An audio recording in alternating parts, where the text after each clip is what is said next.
Far beyond the familiar stars, in a quiet and distant corner of the galaxy, there was a planet that seemed fragile and peaceful. Its inhabitants were unlike anything humans could imagine. They were intelligent, graceful, and delicate in both body and spirit. For centuries, they had lived in harmony with their world, building cities that glowed softly under their twin suns and cultivating knowledge that spanned generations. But peace, as it often does, was not meant to last. A new threat had arrived, one that the aliens could not face on their own. A fleet of predators, cruel, relentless, and far more powerful than anything the aliens had encountered, had descended upon their world. These invaders were not merely interested in resources or conquest. They were designed to destroy, to consume everything in their path, leaving no trace of life behind. The aliens had no army capable of standing against them. Their defenses were advanced, yes, but they were fragile, built for protection, not for full-scale war. The cities that had once shone so brightly were now filled with fear and uncertainty. In the midst of panic, the alien leaders made a decision that they had never made before. They would send a message into the void, not just a message, but a cry for help, a plea to any beings capable of hearing and responding.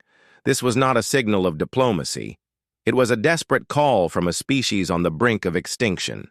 The alien engineers worked tirelessly, encoding their message in a form that could reach beyond their star system, using energy bursts that could travel light years in a single pulse. Every detail of the threat was included: the predators, numbers, their abilities, and the fragile nature of the aliens themselves. It was a message of survival, stripped of pride and hope, a recognition that they might not survive without outside help. Far across the galaxy, the message did not go unnoticed. It reached a group of humans known as Deathworlders. These were not ordinary humans. They were warriors, explorers, and survivors, trained to thrive where others would fail. They were called Deathworlders because they came from worlds where survival was brutal, where danger was constant, and only the strongest, smartest, and most adaptable could endure. Many civilizations feared them, and stories of their exploits spread quietly through the galaxy like whispered legends. They had faced hostile environments, ferocious creatures, and deadly situations that would have ended most lives long before the challenge was complete. When the Deathworlders intercepted the aliens' signal, they saw an opportunity unlike any they had encountered before. Some of them were motivated by curiosity, eager to witness a world and a species so different from their own. Others saw the chance for glory and recognition, for to survive this mission would cement their reputation as the most formidable humans in the galaxy. And some, though fewer in number, simply wanted to help, because to them, the thrill of saving a civilization was as powerful as any reward. The aliens, unaware of the nature of the beings who had received their plea, waited in anxious anticipation. They did not know if the Deathworlders would respond with compassion or with cruelty. Their species had encountered many intelligent life forms before, some helpful, some indifferent, and some outright hostile.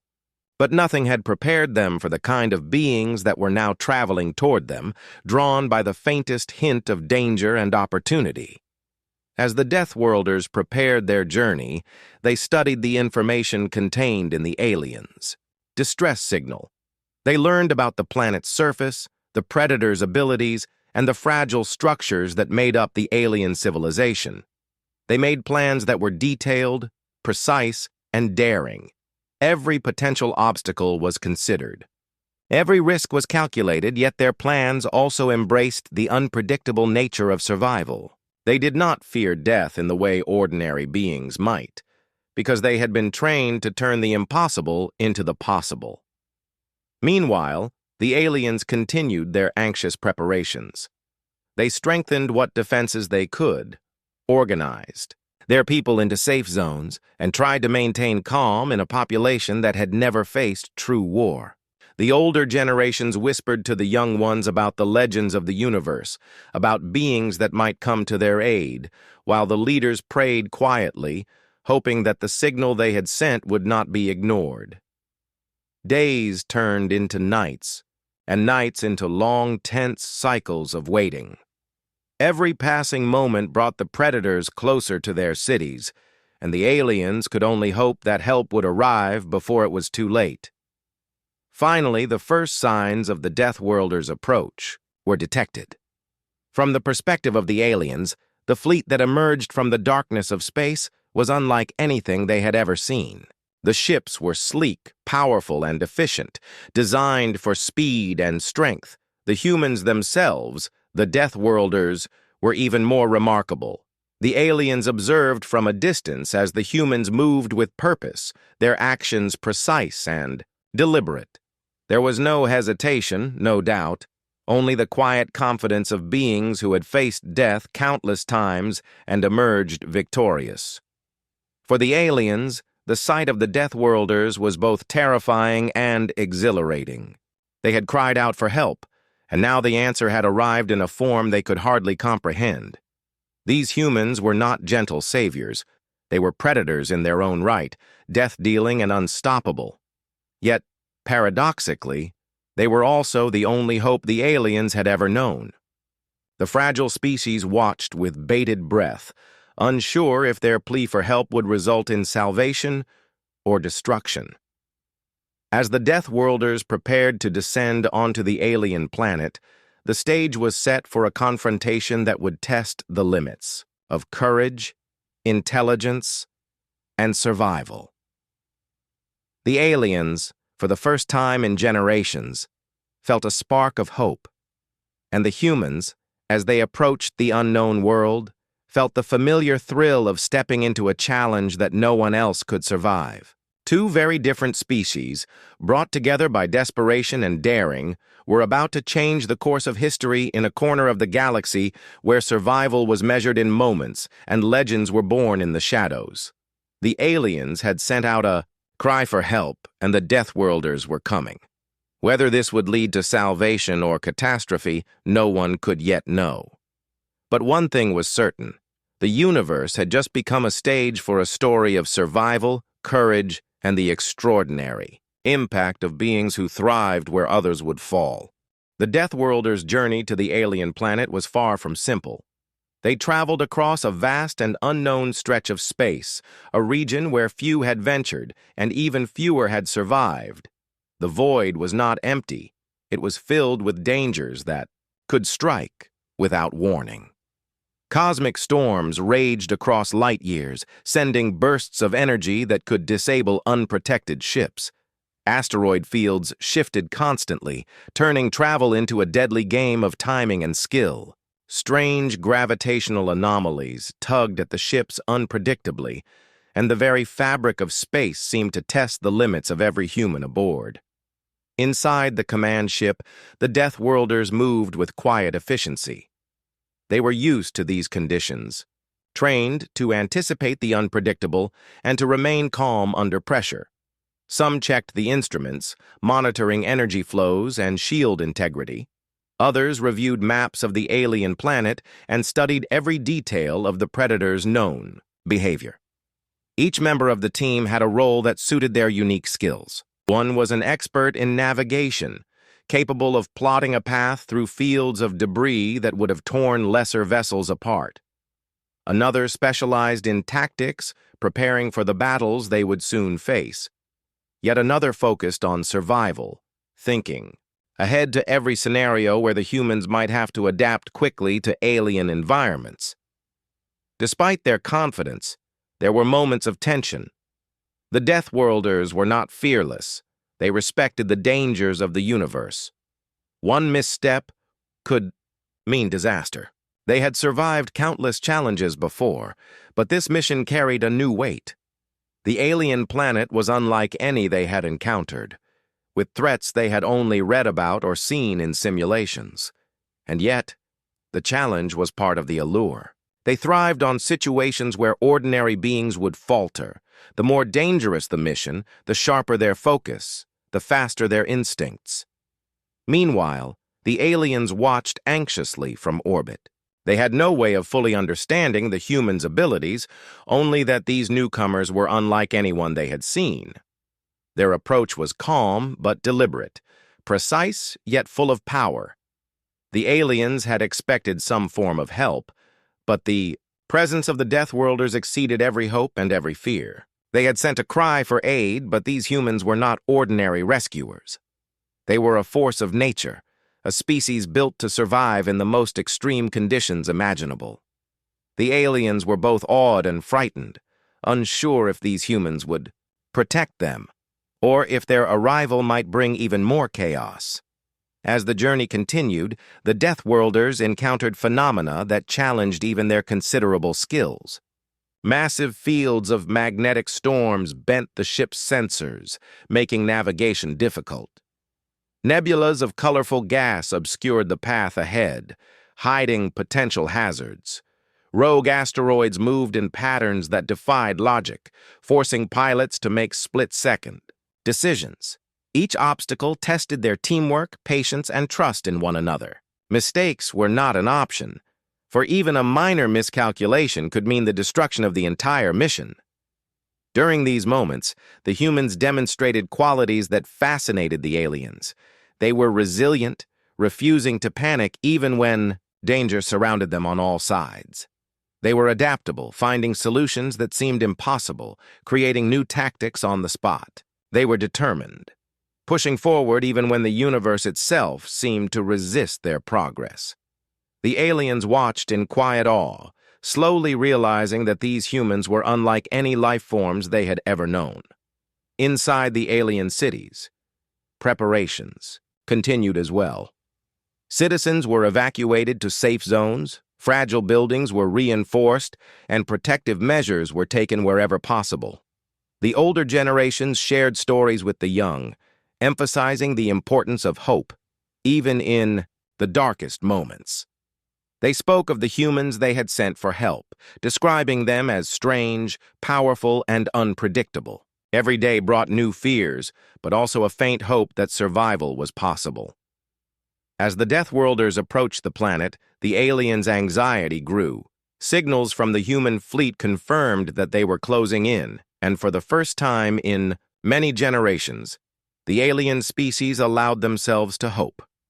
They had always known the universe was dangerous, but the scale of the threat they faced now was unlike anything in their history. And yet, in the approaching humans, they saw a chance to survive, to fight back, to protect their world.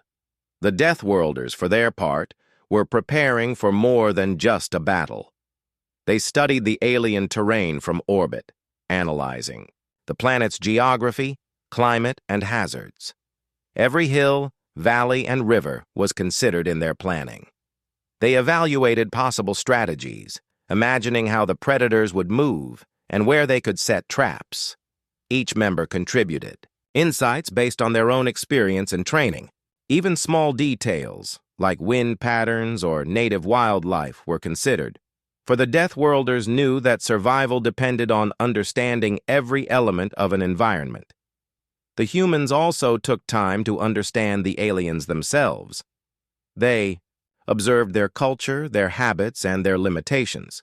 The aliens were intelligent and capable, but fragile compared to the humans' own endurance.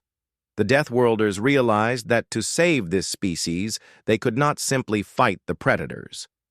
They had to teach the aliens to survive alongside them, to use their own strengths in ways that had never been considered before. By the time the fleet began its final approach, a sense of anticipation filled the air. The Deathworlders had navigated countless challenges, and yet the most dangerous moment was still ahead. The predators were waiting, and the alien world was delicate. Every move had to be precise, every decision critical.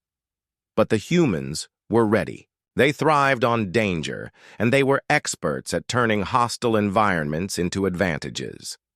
The aliens, watching from below, could only wait and hope. They had cried out for help, and now the answer was near. The Deathworlders, emerging from the shadows of space, were coming to face the threats that the aliens could not confront alone. And though neither species could yet imagine what was to come, the universe was about to witness an extraordinary partnership, one born from desperation, courage, and the remarkable ability of humans to survive where no others could. In those quiet moments before the descent, the aliens felt something they had not experienced in generations: hope. And the Deathworlders, ready for the unknown, felt the familiar thrill of a challenge that could break ordinary beings, but would instead forge legends. When the Deathworlders finally touched down on the alien planet, the first thing they noticed was how hostile the terrain truly was. The ground was uneven and jagged, littered with strange rocks and deep crevices. Thick, misty clouds hovered near the surface, carrying toxins that could harm anyone not fully protected. Rivers ran with waters of unusual chemical composition, bubbling in places with heat from beneath the surface. Plants and vegetation, while beautiful, had sharp thorns and released spores that could make a person dizzy or weak. It was a world designed to challenge every sense and test every step. Despite the danger, the Deathworlders moved with careful precision. They were trained for environments like this. Every footstep, every scan of the surroundings was deliberate. Sensors on their suits measured the air and ground, detecting hazards invisible to the naked eye. They used ropes, climbing gear, and other tools to navigate treacherous areas. Their eyes, trained from years of experience, constantly assessed risk, always seeking the safest and most strategic paths. The aliens watched from a distance, unsure whether to be amazed or terrified. These humans were unlike anything they had imagined. The aliens, meanwhile, tried to guide their visitors as best they could. They shared maps and intelligence about areas the predators frequented, warning of traps and natural dangers. Yet even with this guidance, the Deathworlders needed no hand-holding. They quickly adapted to the planet's strange rules, treating the dangers as part of a challenge to overcome. Their confidence and skill were apparent to everyone watching. Where the aliens saw obstacles, the humans saw opportunities. Where the aliens saw fear, the humans saw strategy. It was not long before the first encounter occurred. Predator scouts had been sent to probe the alien defenses, and they quickly detected the presence of the human intruders. The creatures were fast, aggressive, and intelligent in a way that made the aliens tremble. Yet the Deathworlders were ready. They moved with a quiet precision that was terrifying in its efficiency. Using the terrain to their advantage, they set traps, created diversions, and used tactics that seemed impossible to the alien observers. They did not rely on brute strength alone, but combined clever thinking with their natural resilience. The aliens could not help but stare as the humans executed maneuvers that seemed like magic. One Deathworlder leaped from a ridge, landing with perfect balance in a crater while taking down a predator with a precise throw. Another used the plant life itself, cutting and shaping it into barriers that blocked attackers or funneled them into traps. Every action was deliberate, every move calculated for maximum effect. The predators, used to overwhelming prey, found themselves caught off guard, unprepared for opponents who thrived where others would die. During the first battle, the aliens realized something they had not expected. The humans were not only capable of surviving in this hostile environment, but they seemed to draw strength from it. Every challenge, every dangerous situation seemed to make them more alert, faster, and more deadly. Where the aliens would hesitate, the humans acted instantly. Where the aliens feared loss, the humans saw opportunity. The Predator scouts were defeated with a mixture of force, ingenuity, and adaptability that the aliens could barely comprehend. The Deathworlders did not celebrate their victories in the way other warriors might. They treated each success as a step toward the larger goal, ensuring the survival of the alien species and preparing for the battles yet to come. Their focus was intense, their minds always analyzing, always planning. They studied the predators, patterns learned from each encounter and adjusted their strategies in real time. The aliens, still observing from a safe distance, began to understand that these humans were unlike any defenders they had imagined. They were not just strong, they were extraordinary in every sense. The humans also took time to teach the aliens. They demonstrated techniques for survival in their own environment, showing how to use natural features as defense and how to move silently to avoid detection. They encouraged the aliens to think creatively, to trust their instincts, and to act decisively. The aliens learned quickly, inspired by the humans' confidence and skill. It was the first time in generations that the alien species had felt capable of defending themselves, even in a small way. The Deathworlders' presence was changing them, giving them hope and courage that had been absent for far too long. As more predators arrived, the humans adapted seamlessly. They set ambushes in narrow valleys, used the planet's volatile terrain to their advantage, and coordinated attacks that made the predators appear disorganized. The aliens watched in awe, realizing that the humans' ability to survive danger was not just skill, it was instinct, honed over years of facing deadly worlds. Where the aliens had expected fear and chaos, they saw calm, efficiency, and unshakable focus. Every human action had purpose, and every decision was backed by experience that could not be taught in books. The first day of engagement ended with the predators retreating, at least temporarily.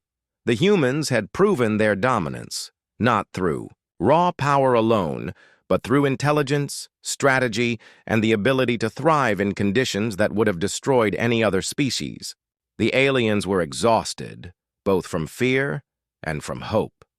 They had witnessed something remarkable, a species that not only survived in the deadliest environments, but turned those environments into weapons. They began to see their own potential, inspired by the humans' example. As night fell on the alien planet, the Deathworlders remained alert. They were always aware that the predators would return, stronger and more numerous. They studied the terrain, strengthened their positions, and communicated quietly with one another. There was no arrogance, no celebration, only preparation. The aliens, meanwhile, gathered together, sharing what they had witnessed and slowly beginning to believe that survival was possible. For the first time in generations, hope felt real. In the darkness, the humans and aliens looked at the same sky, though from very different perspectives. The humans saw challenges, dangers, and opportunities for strategy. The aliens saw protectors, saviors, and the possibility of a future free from fear. Two species, brought together by desperation, were learning from each other. The humans were teaching survival through action, and the aliens were discovering courage they had never known. By the end of the first encounters, it was clear that the Deathworlders were not just fighters, they were a force that could change the course of the alien world's history. And the aliens, for the first time, felt that perhaps their cries for help had not been in vain. The humans had arrived not as saviors in the traditional sense, but as extraordinary allies capable of turning the impossible into reality. The predators would come again. But now, the alien species was no longer alone, and in that moment, as the night grew quiet and the stars shone above, both species understood the truth. Survival was possible, not because of luck, but because of courage, skill, and the unique bond that was beginning to form between humans and aliens in a world full of danger and opportunity. The following days on the alien planet were filled with tension, preparation, and constant vigilance. The predators were relentless. They had learned from their first encounters and returned in greater numbers, moving with speed and precision, determined to crush anything in their path. The aliens, who had once felt helpless and terrified, now watched with cautious hope as the Deathworlders coordinated strategies that seemed impossible. Every human action was deliberate, each movement calculated to use the environment as a weapon. The Deathworlders quickly adapted to the changing circumstances. They analyzed the predator's behavior, noting patterns, weaknesses, and predictable strategies. They divided themselves into teams, each responsible for specific zones, ensuring that no area was left unguarded. Some set traps in narrow valleys and deep canyons, while others patrolled the forests, moving silently among the strange and dangerous flora. The humans thrived in this chaos, finding ways to turn every hazard of the planet into an advantage. Poisonous plants, jagged cliffs, and toxic fog became tools, not obstacles, in their campaign to protect the aliens. The aliens, observing these strategies, began to learn as well. At first, their movements were hesitant, awkward, and cautious, but the humans guided them, teaching them how to use the environment to their advantage, how to think like predators to fight predators. They demonstrated how to remain calm in life-threatening situations, how to act decisively instead of succumbing to fear. Slowly, the aliens started to understand. They practiced moving quietly through dangerous areas, setting simple traps, and communicating through subtle signals. Confidence grew, where once there had only been terror. The next wave of predators arrived sooner than expected. This time they came in large groups, coordinated and ruthless. The Deathworlders did not panic. They had anticipated such an escalation. Using terrain to their advantage, they positioned themselves along ridges and cliffs, allowing them to strike with speed and precision. The predators were caught in ambushes that seemed to appear from nowhere. The humans attacked with intelligence and force, using tactics the aliens had never imagined. Some predators were funneled into narrow passages where the humans had set traps. Others were lured toward unstable cliffs, their own aggression leading to their downfall. Every encounter demonstrated the humans' remarkable skill, resilience, and instinct for survival. The aliens were astonished by what they witnessed. The Deathworlders were more than fighters. They were teachers, innovators, and strategists in action. They did not simply defeat the predators, they reshaped the battlefield itself. Rivers were redirected, forests were used to hide and confuse. Enemies and natural hazards became weapons. The predators, who had assumed dominance, were slowly being forced back, unable to anticipate the humans' tactics. The aliens began to see that the humans' survival instincts were not just physical. They were mental, emotional, and strategic. Every move was calculated, every risk weighed, and every decision executed with precision. As the battles continued, the aliens gained confidence. They learned to move quickly and quietly, to understand the signs of danger, and to contribute to strategies that protected their cities. Even small victories made a profound difference. Every predator repelled, every trap successfully executed, strengthened their belief in survival. The Deathworlders encouraged these efforts, reinforcing lessons with praise and subtle guidance. For the first time, the alien species began to feel capable, realizing that they were not helpless victims, but participants in their own defense. The humans' leadership was quiet, but unmistakable. They rarely spoke loudly or gave orders in the way traditional commanders might. Instead, their presence, actions, and decisions communicated authority and knowledge. The aliens watched closely, imitating movements, memorizing strategies, and adapting tactics to their own strengths. It was a learning process built on trust, observation, and shared danger. The Deathworlders did not demand obedience. They inspired confidence through example. Every skirmish left the predators weaker and more cautious. The aliens began to notice changes in their attackers' behavior. The predators, who had once been bold and relentless, now hesitated, unsure of what might await them in each valley, behind each cliff, and among the forests. The humans' ability to anticipate and exploit every detail of the terrain, combined with their skill in teaching the aliens to assist, had begun to turn the tide. What had seemed like an unstoppable force now faced defeat at the hands of beings they had underestimated. One evening, after a long day of combat, the Deathworlders gathered briefly to review their strategies. They examined maps, discussed predator behavior, and prepared for the next wave. Every detail mattered. Even minor adjustments could have major consequences in the coming battles. Meanwhile, the aliens, observing silently, understood that these humans were not simply protectors. They were extraordinary forces of nature, capable of survival and victory in conditions that would destroy most life forms. They realized that their world's fate was now intertwined with the humans' abilities, instincts, and courage. Over the following days, the planet itself became a partner in the conflict. The Deathworlders moved with the terrain, using every slope, ridge, and river to their advantage. The aliens learned to see their world not only as home, but also as a battlefield, a place where careful observation, strategy, and courage could turn the odds in their favor.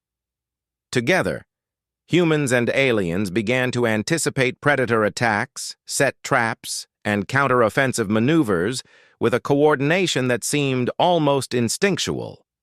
With each passing engagement, the alien population gained courage and skill. They began to trust themselves and the humans, learning to act decisively and independently in moments of danger. They discovered the power of teamwork, the importance of strategy, and the strength that could come from combining their abilities with the Deathworlders' experience. Fear no longer dominated their lives. Instead, it was replaced by hope, courage, and the growing belief that survival was possible. By the end of the fourth week, the balance had shifted. The predators, who had once seemed unstoppable, were forced to retreat repeatedly. Their attacks became cautious, their movements hesitant. The Deathworlders had not only defended the aliens, they had transformed them into capable allies, teaching them to survive and contribute meaningfully to the defense of their world. The tide of battle had truly turned, and the aliens could finally see a future in which they would survive and thrive. In the quiet moments that followed each battle, both species reflected on the lessons learned. The humans, as always, were calm, observant, and ready for the next challenge. The aliens, once timid and fearful, had grown stronger, braver, and more confident. The partnership between the two species, forged under fire and danger, was now unbreakable. Survival was no longer a distant hope. It was real, tangible, and within their grasp. As night fell on the planet, a sense of calm settled over the cities. The predators had retreated for now, and the humans and aliens could rest, if only briefly. The Deathworlders surveyed the terrain, analyzing the results of the day's battles and preparing for the inevitable return of their enemies. The aliens, filled with a new understanding of courage, watched and learned, ready to continue the fight alongside the humans who had appeared from the shadows and changed the fate of their world forever. The planet, once on the brink of devastation, now had defenders who were unstoppable in spirit. The Deathworlders had proven that courage, skill, and intelligence could overcome even the deadliest threats, and the aliens, now awakened to their own strength, had become participants in their own survival, learning that hope, action, and alliance could turn despair into victory. The final confrontation began before dawn. The predators, determined and numerous, returned to the alien planet with a fury unlike anything seen before. Their numbers were overwhelming, their movements precise, and their intention clear: to wipe out every defender and claim the planet as their own. The alien population, once terrified, now watched with a mixture of fear and hope. They had been trained, guided, and inspired by the Deathworlders. But even so, the scale of the attack was daunting. The humans, as always, were calm. They moved with quiet confidence, their eyes scanning every detail of the terrain, every shadow, every possible advantage. They positioned themselves strategically across valleys, cliffs, and forests, ensuring that no area was left vulnerable.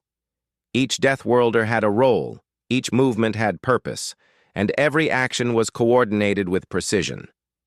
The aliens followed, their guidance, taking positions where they could contribute, protecting their cities and learning to act decisively in moments of danger. As the predators advanced, the Deathworlders struck from the shadows. They had set traps in the narrowest passes, hidden snares among the forests, and prepared ambushes on the cliffs. The predators, confident in their superiority, were caught off guard. They rushed forward, only to find themselves funneled into carefully prepared zones where every advantage belonged to the humans. The air was filled with the sounds of battle, yet the Deathworlders remained composed, their actions deliberate, calculated, and deadly. The aliens watched in awe as the humans executed maneuvers that seemed impossible. Some predators were forced into unstable ravines, their own aggression causing them to fall into traps. Others were lured into areas where the natural hazards of the planet worked against them. Rivers of boiling water, unstable cliffs, and thorn-covered forests became weapons in the hands of the humans. The predators, though powerful and dangerous, were unprepared for the intelligence, skill, and adaptability of the Deathworlders. Throughout the battle, the aliens participated actively. They had learned quickly, setting small traps, signaling warnings, and supporting the humans wherever possible. Their confidence had grown, and their actions, though not as precise as the humans, contributed to the success of the overall strategy.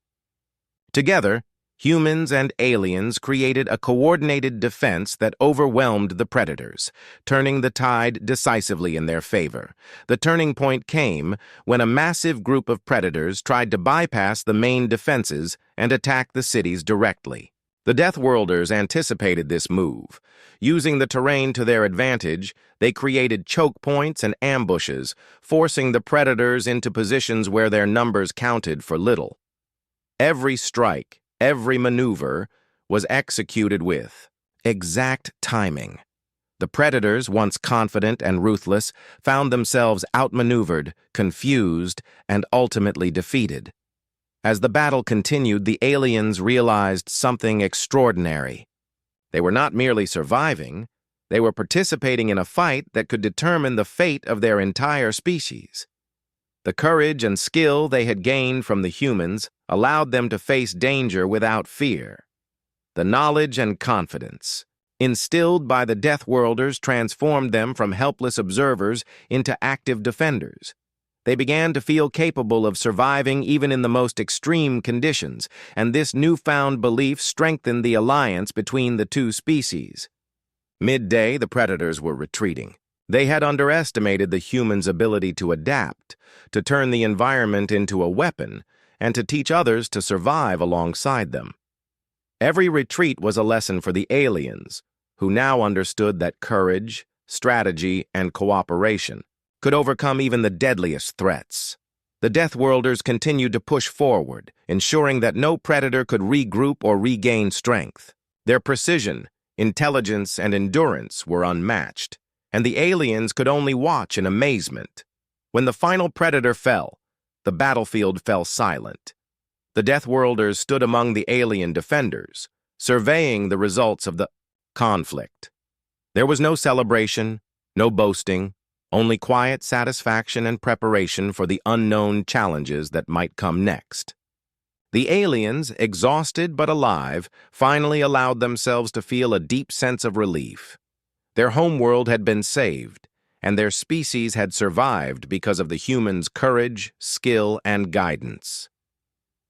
In the days that followed, the Deathworlders assisted the aliens in rebuilding and strengthening their world.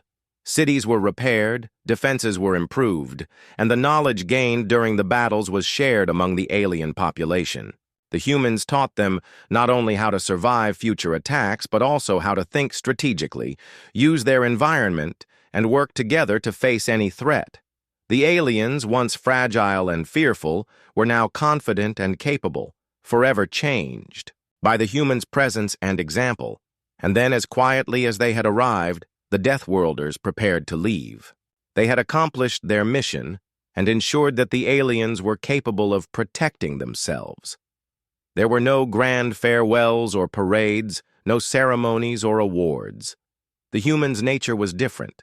They did not linger to be praised. They simply disappeared into the shadows, leaving the aliens to reflect on the extraordinary events that had unfolded. The aliens were left with stories that would be passed down for generations. They spoke of the humans who had appeared from the shadows when they cried for help, of beings whose skill, courage, and resilience were beyond imagination. They told of the battles fought, the lessons learned, and the hope that had been restored to their species. And in every story, the humans were remembered not as conquerors or rulers, but as saviors, teachers, and legends, beings who had changed the fate of the alien world forever. In the quiet aftermath, the aliens rebuilt their lives with renewed determination. They cultivated their cities, studied the planet, and continued to practice the lessons the humans had taught them. They understood that survival was not a gift. It was earned through courage, strategy, and the willingness to face danger head-on. And though the Deathworlders had gone, their influence remained, etched into the very fabric of the alien civilization, a permanent reminder that hope, skill, and bravery could overcome even the most terrifying threats. The universe, vast and unpredictable, would continue to hold dangers. But the aliens now knew that even in their darkest moments, help could come from the most unexpected sources. They had witnessed firsthand that courage, intelligence, and determination could turn the tide of seemingly impossible battles. And, somewhere in the shadows of space, the Deathworlders continued their journey, ready to appear wherever the universe's most desperate cries for help were heard. In the end, the alien species survived not just because of strength or luck, but because of the bond formed with humans, the deadliest of all Deathworlders, who had shown them that survival, hope, and courage were possible even in the face of overwhelming darkness. Their world, once on the brink of destruction, now had a future, and the story of that survival would live on forever as a legend of the stars.